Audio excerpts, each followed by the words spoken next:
Trabajo como vigilante en un cementerio.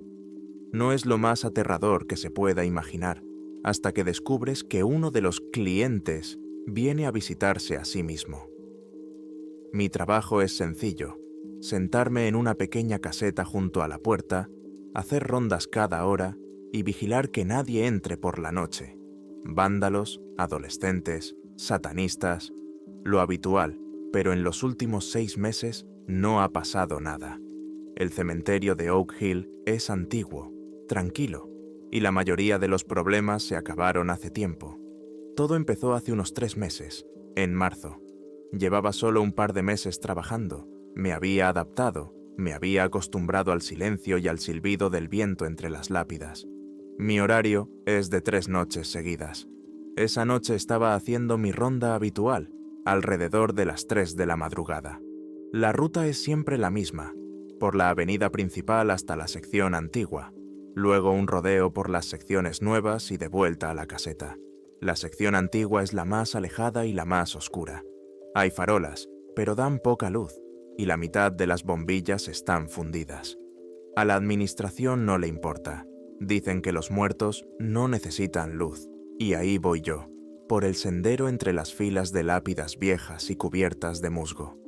La linterna ilumina los nombres y las fechas en la oscuridad, y entonces veo una figura. A unos 100 metros de mí, junto a un gran monumento de granito, hay alguien sentado. Simplemente sentado en el suelo, con la espalda apoyada en la piedra. Lo primero que pienso es que se trata de algún familiar que no se ha ido antes del cierre. A veces pasa. La gente se queda en las tumbas, pierde la noción del tiempo y luego no puede salir porque la puerta está cerrada. Enciendo la linterna y la dirijo hacia él. El haz de luz ilumina la espalda de un hombre con un abrigo oscuro. No se mueve. «Señor», grité, «el cementerio está cerrado. Tiene que dirigirse a la salida». No hubo reacción alguna. Ni siquiera giró la cabeza. Se quedó sentado como si yo no estuviera allí. Empezaba a ponerme nervioso. Normalmente, la gente se asusta cuando un guardia con una linterna les grita desde la oscuridad. Me acerqué, acortando la distancia. A unos 20 pasos, me detuve de nuevo. «Voy hacia usted, señor. Si necesita ayuda, dígame. Si no, tendrá que marcharse». De nuevo, silencio. Solo el viento. Di unos pasos más y, en ese momento, empezó a desvanecerse. No era como en las películas. No hubo destellos ni humo. La figura simplemente se volvió transparente, como si mi vista se hubiera nublado. Los bordes de su abrigo se difuminaron, se mezclaron con la oscuridad detrás de él, y en un segundo no quedó nada en su lugar, excepto una lápida. Me quedé allí parado durante 1 minuto, tal vez. Parpadeé. Pensé que estaba cansado, que mis ojos me estaban jugando una mala pasada. Por la noche, en un lugar así, se ve de todo. Me acerqué al mismo lugar. El suelo estaba frío y ligeramente húmedo, sin rastro de que alguien hubiera estado sentado allí. Iluminé la lápida. Era una simple escultura de granito con un nombre tallado: Arthur Coleman. Debajo, las fechas de su vida.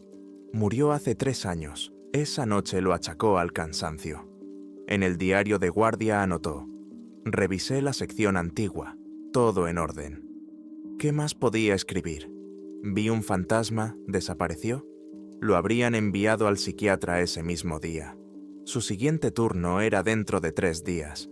La noche transcurrió tranquilamente, y la siguiente también. Ya casi había olvidado el incidente. Pero entonces volvió a ocurrir. De nuevo, ronda a las 3 de la madrugada. De nuevo, la vieja sección. Y de nuevo él está sentado en el mismo sitio, junto a la misma tumba. Esta vez no grité. Simplemente me detuve y me quedé observando.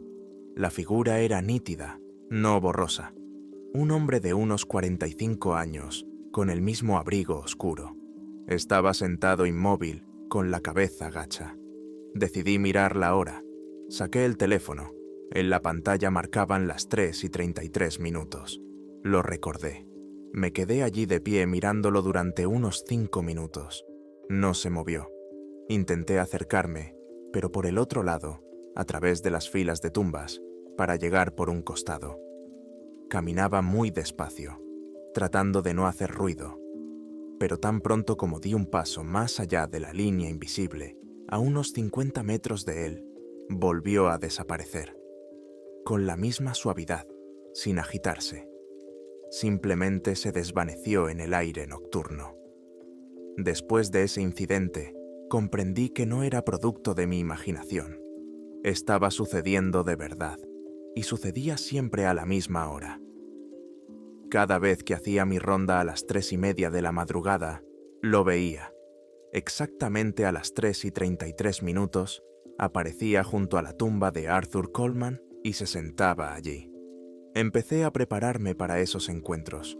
Traje unos buenos prismáticos de casa. Ya no iba a la sección antigua, sino que subía a una pequeña colina desde donde se veía bien.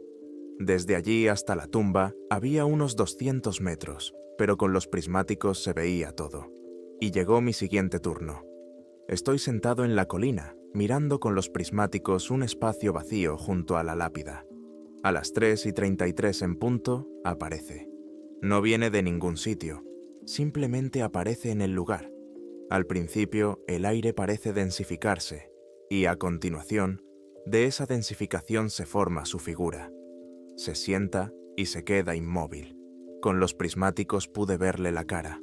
Era normal, sin ningún detalle espantoso. Simplemente muy triste y cansada. Pelo corto y oscuro, bien afeitado. Si me lo hubiera encontrado por la calle durante el día, ni siquiera le habría prestado atención. Empecé a buscar información sobre Arthur Coleman. En el archivo del cementerio solo había información básica: fecha de nacimiento, fecha de fallecimiento, número de parcela, causa de la muerte, accidente de tráfico, fallecido en el acto, enterrado por su esposa, Emily Coleman. Nada fuera de lo común. Busqué en internet, encontré un par de noticias antiguas sobre el accidente. Colisión frontal en una carretera secundaria. El otro conductor sobrevivió. Arthur Coleman, de 42 años, falleció antes de que llegara la ambulancia. Había una foto suya en algún folleto corporativo. Sí, era el mismo hombre que veía todas las noches. Mis noches se convirtieron en un ritual. Daba vueltas antes o después, y a las 3:30 me sentaba en la colina con los prismáticos. Lo observaba. Nunca hacía nada. Simplemente estaba sentado. A veces, muy raramente, levantaba la cabeza y miraba al cielo. Probé diferentes cosas. Intenté gritar desde la colina, pero no hubo reacción alguna. Probé con una linterna potente, pero el haz de luz lo atravesaba sin reflejarse. Estaba allí, pero al mismo tiempo era como si no estuviera. No me daba miedo en el sentido habitual. No tenía ganas de salir corriendo y gritando. Era otra sensación, una inquietud viscosa y fría. Me obsesioné. Durante el día no podía dormir bien. Pensaba en él todo el tiempo. ¿Por qué estaba allí? ¿Por qué venía a su propia tumba?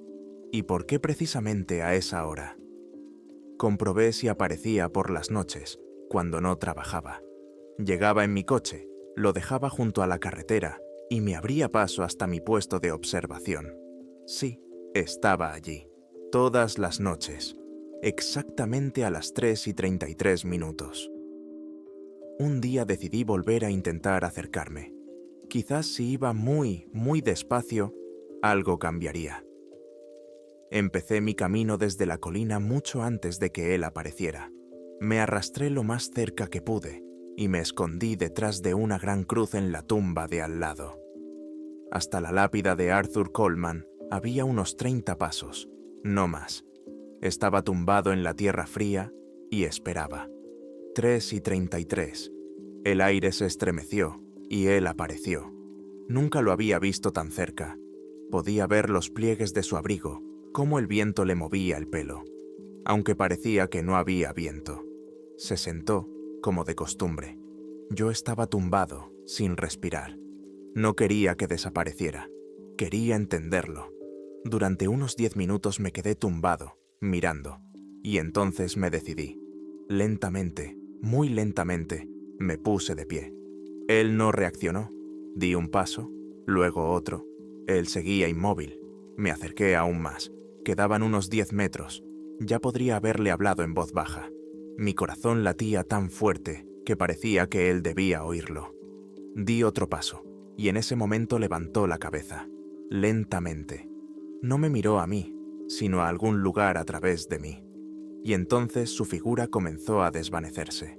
Pero esta vez, justo antes de desaparecer por completo, giró la cabeza y me miró directamente a los ojos.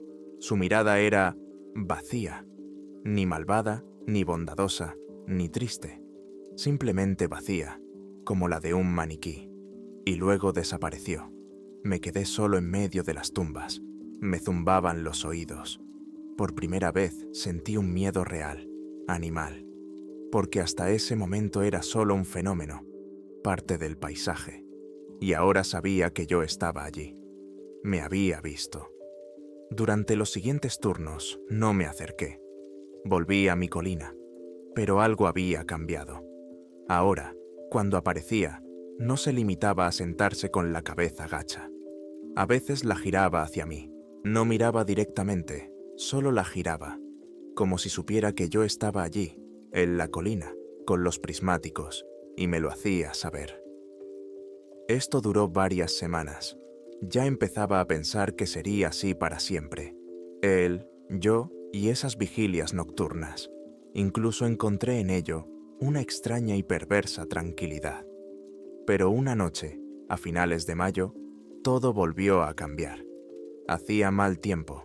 Llovía y soplaba un fuerte viento. Estaba sentado en mi caseta, observando la vieja sección a través de la cámara de vigilancia.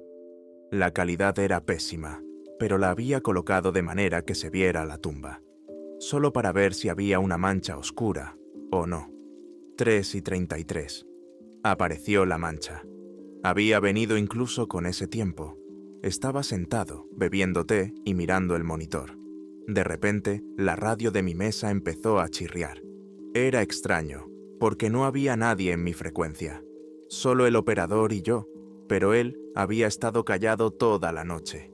El silbido cesó y se oyó una voz por el altavoz. Era una voz baja, distorsionada por las interferencias, pero clara. Alex. Me quedé paralizado con la taza en la mano. Era mi nombre. Nadie más que el despachador podía llamarme por radio. «Despachador, ¿es usted?», pregunté al micrófono, aunque sabía que no era él. En respuesta, volvió a oírse un silbido. Y luego la misma voz, un poco más clara. «No se acerque, hoy no». Miré el monitor. La figura junto a la tumba permanecía inmóvil. «¿Quién es?», pregunté. Mi propia voz sonaba sorda. «Solo escuche», respondió la voz por la radio. «Tengo poco tiempo. Siempre se acaba». Me quedé callado, aferrado a la radio. No podía ser. Solo era algún idiota jugando con un escáner. Pero la voz, había algo inerte en ella. «Sé lo que está mirando», continuó. «Todas las noches. No quería hacerlo. Solo vengo aquí. Es el único lugar donde puedo recordar». «¿Recordar qué?», logré articular. «Todo. Mi casa, mi perro, mi mujer, mi hija. Aquí todavía lo tengo todo. Cuando me voy de aquí, allí solo hay vacío». No sabía qué decir. Miré la figura borrosa de la pantalla y escuché la voz de la radio. «¿Por qué me habla?», pregunté. «Necesito ayuda, Alex. Nadie más puede ayudarme. Solo usted.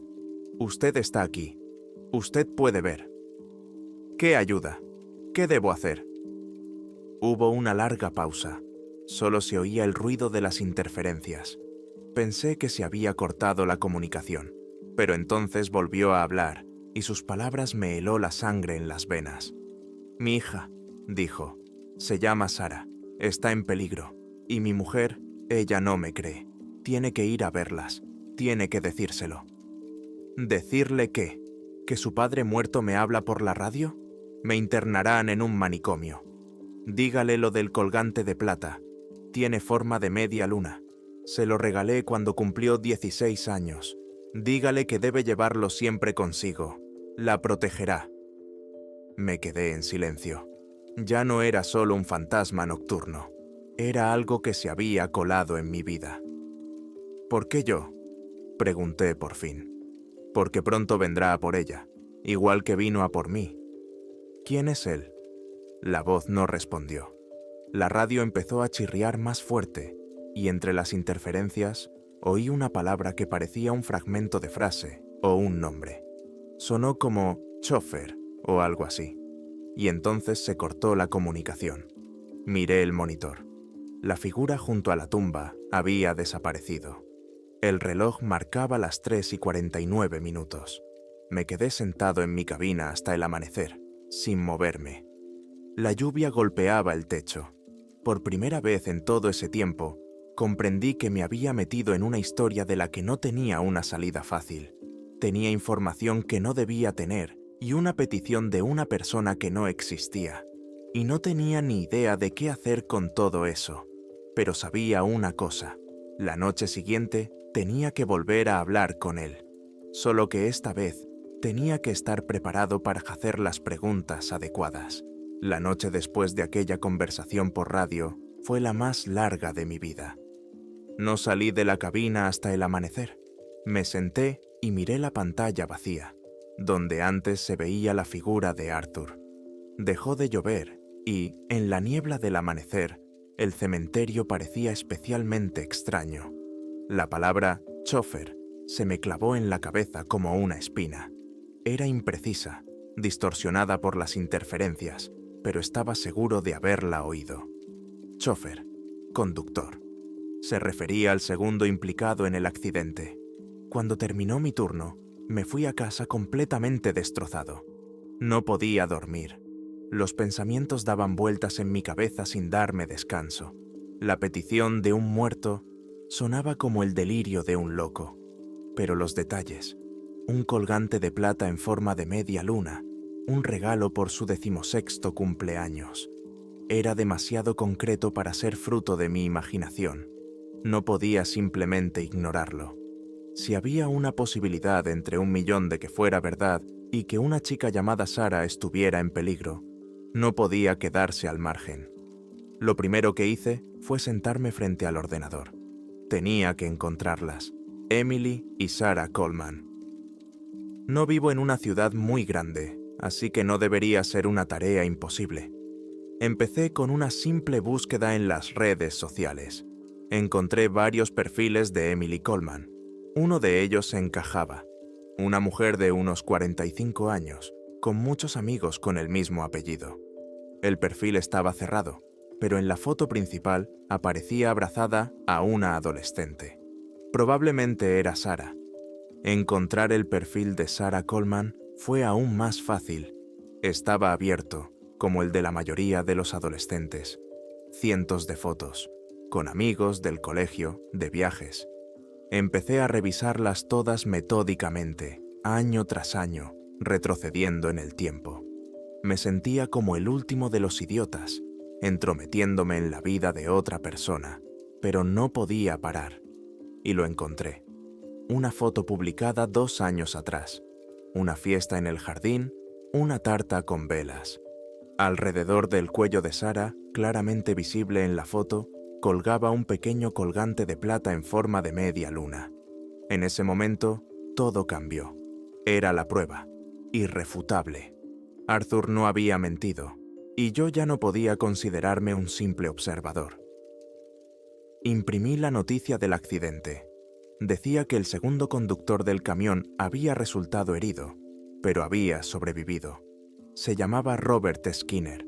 Declaró que el coche de Coleman se había desviado repentinamente hacia el carril contrario. El peritaje confirmó que el coche de Arthur había reventado la rueda delantera izquierda. El caso se cerró como accidente. Robert Skinner, conductor, chofer, todo encajaba. Intenté encontrar información sobre él, pero sin mucho éxito. Un par de menciones en las noticias locales sobre delitos menores hace muchos años y nada más. Nada que indicara ninguna amenaza. Los 3 días siguientes, que eran mi fin de semana libre, estuve muy nervioso. Compré una pequeña grabadora digital. Si Arthur volvía a ponerse en contacto, tenía que grabarlo. No sabía por qué, pero sentía que era necesario.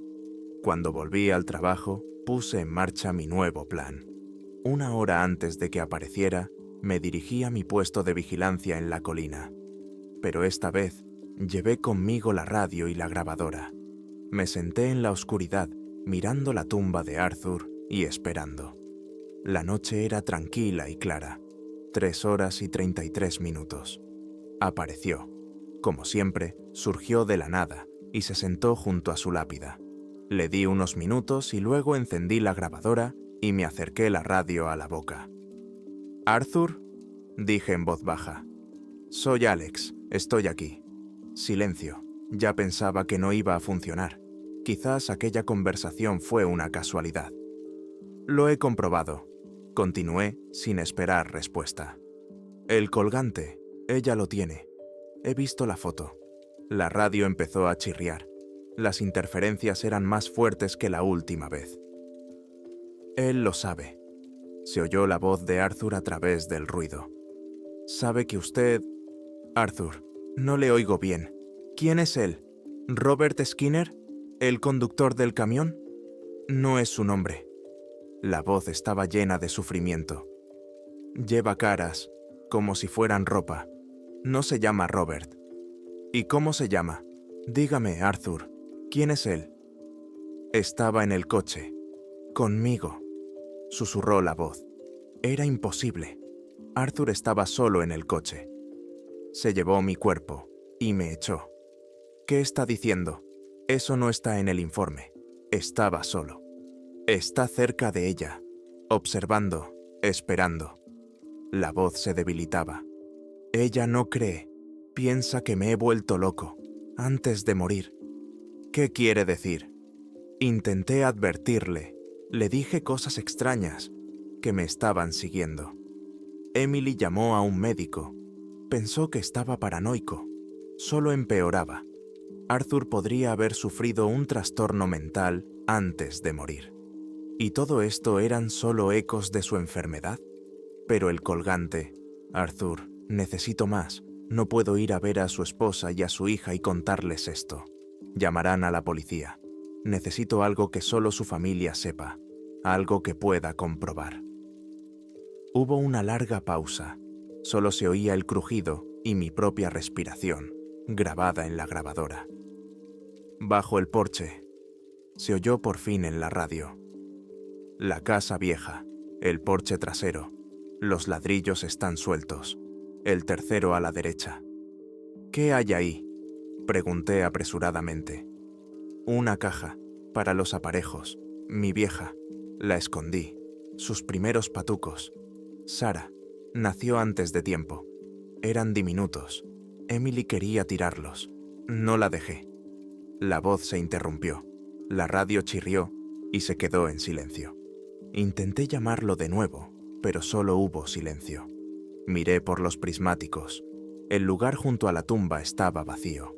Ahora tenía una nueva misión: encontrar su antigua casa.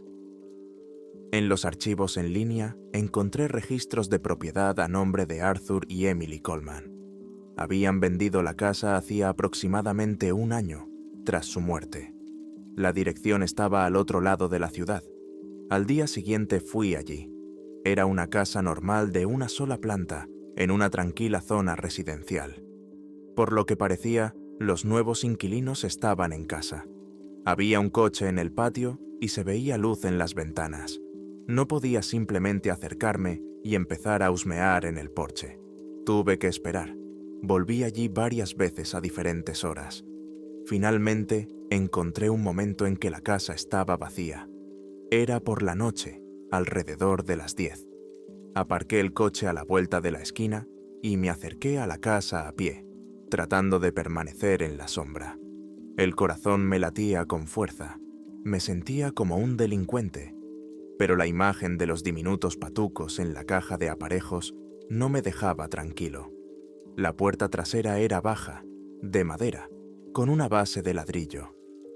Me agaché y alumbré con el teléfono. Encontré el tercer ladrillo a la derecha. Realmente estaba menos ajustado que los demás. Lo empujé con los dedos y cedió fácilmente. Detrás del ladrillo había un hueco.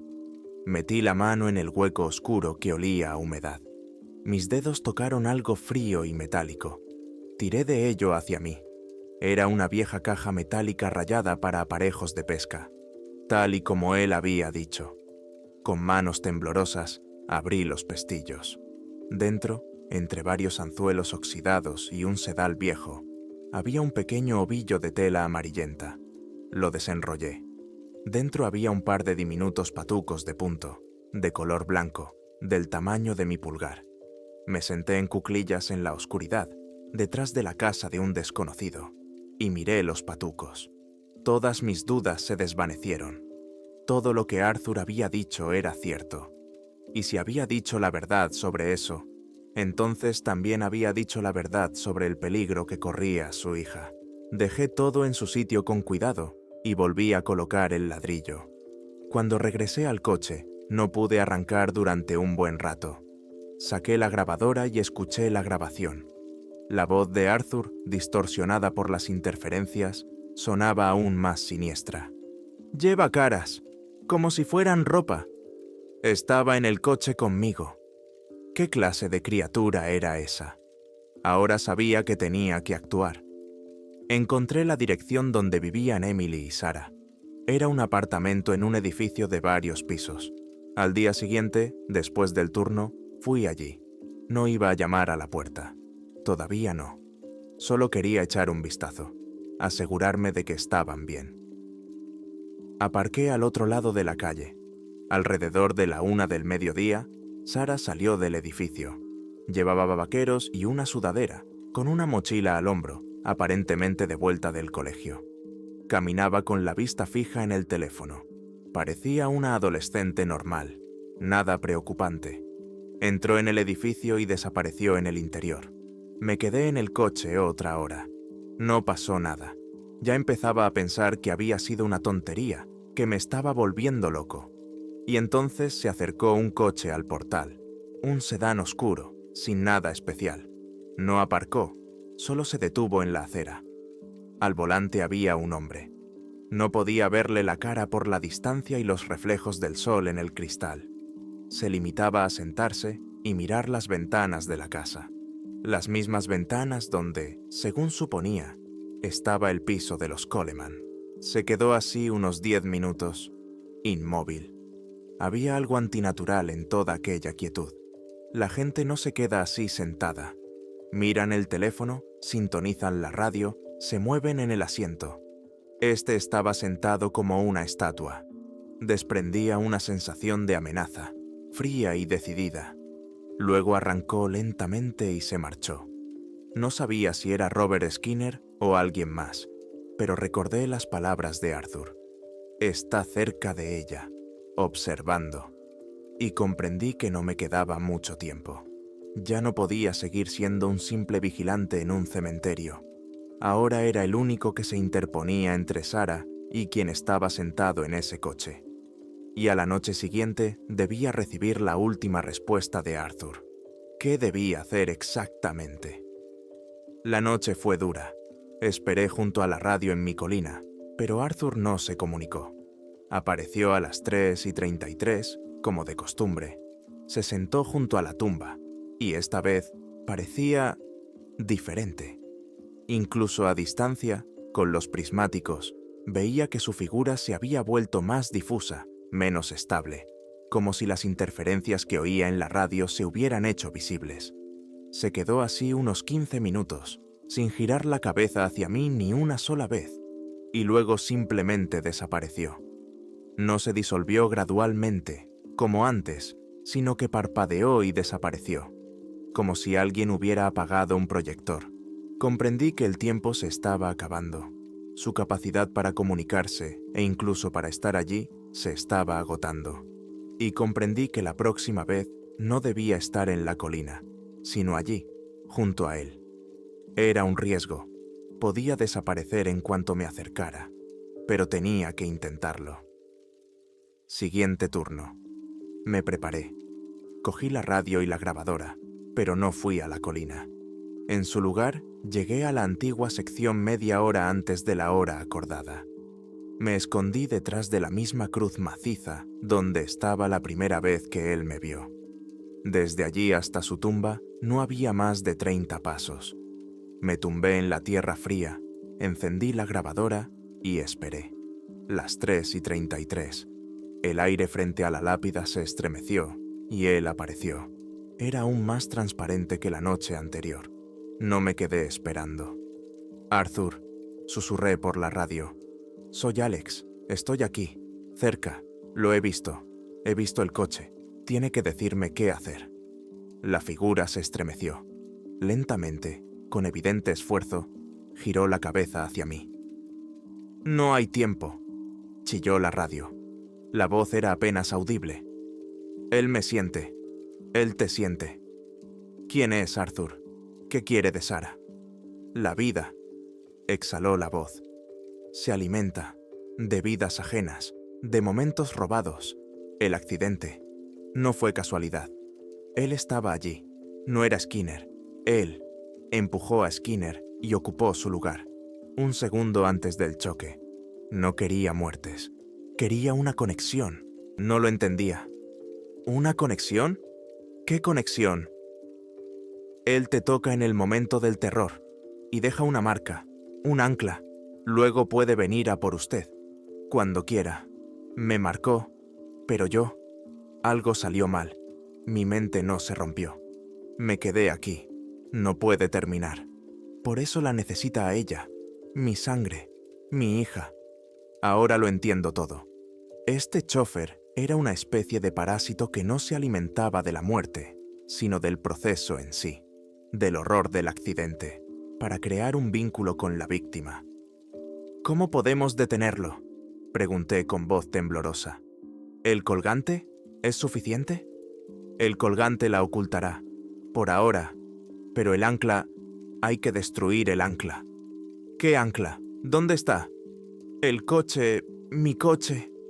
La voz de Arthur se hizo cada vez más débil, desvaneciéndose junto con su figura.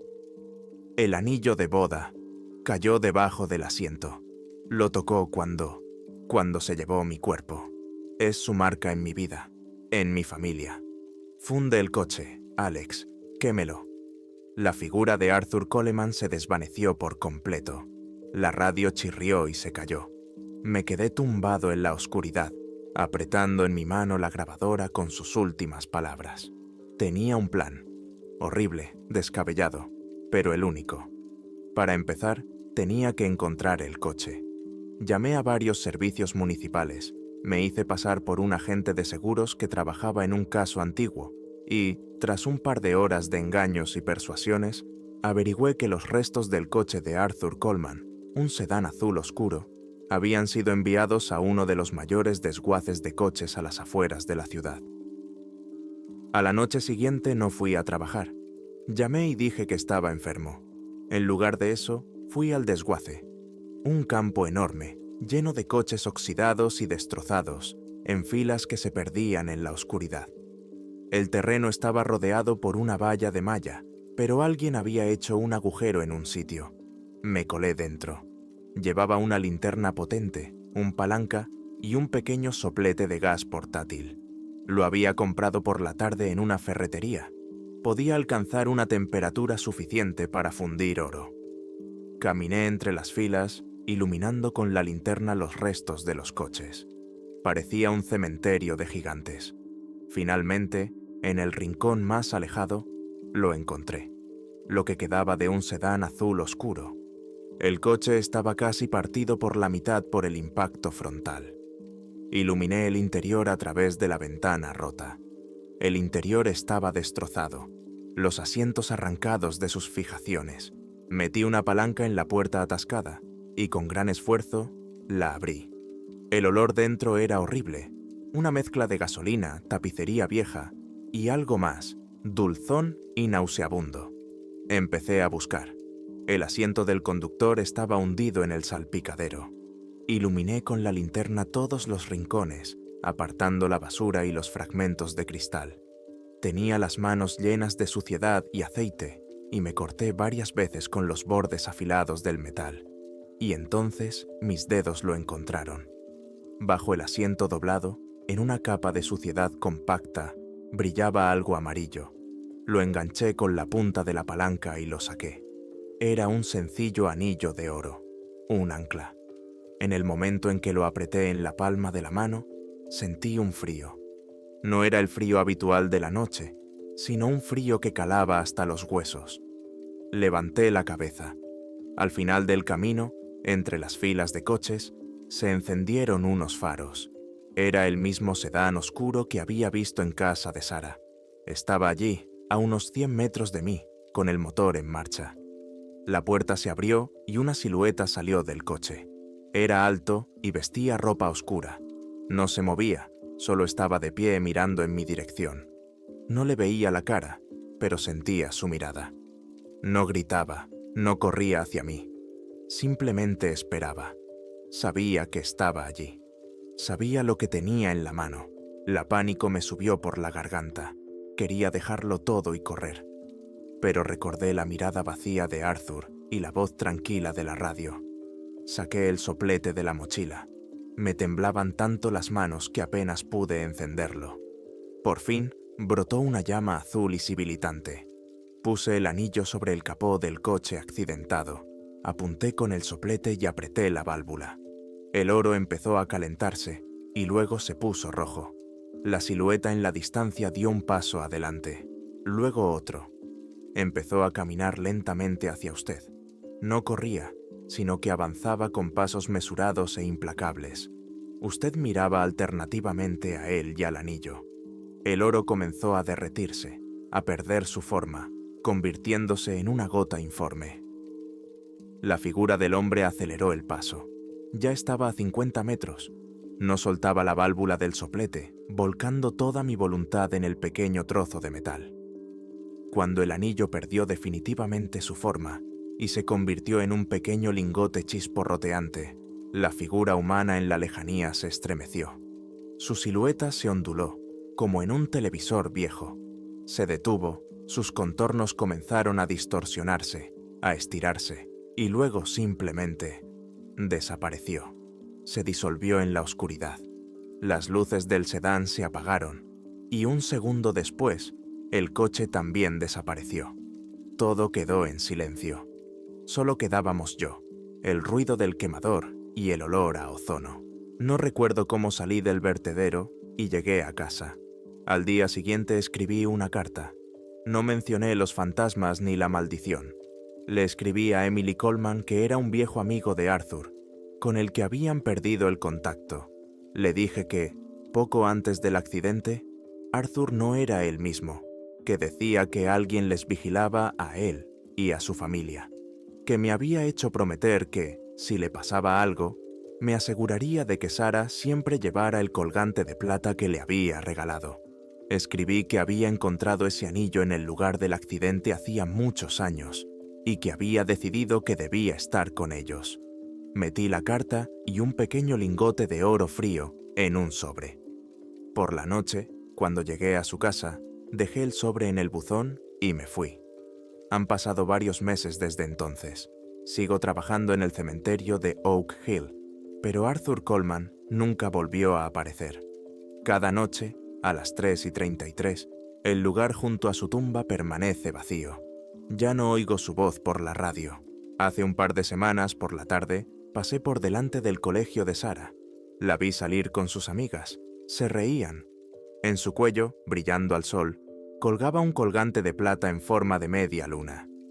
A veces, sin nada mejor que hacer, echo un vistazo a las noticias de otros estados.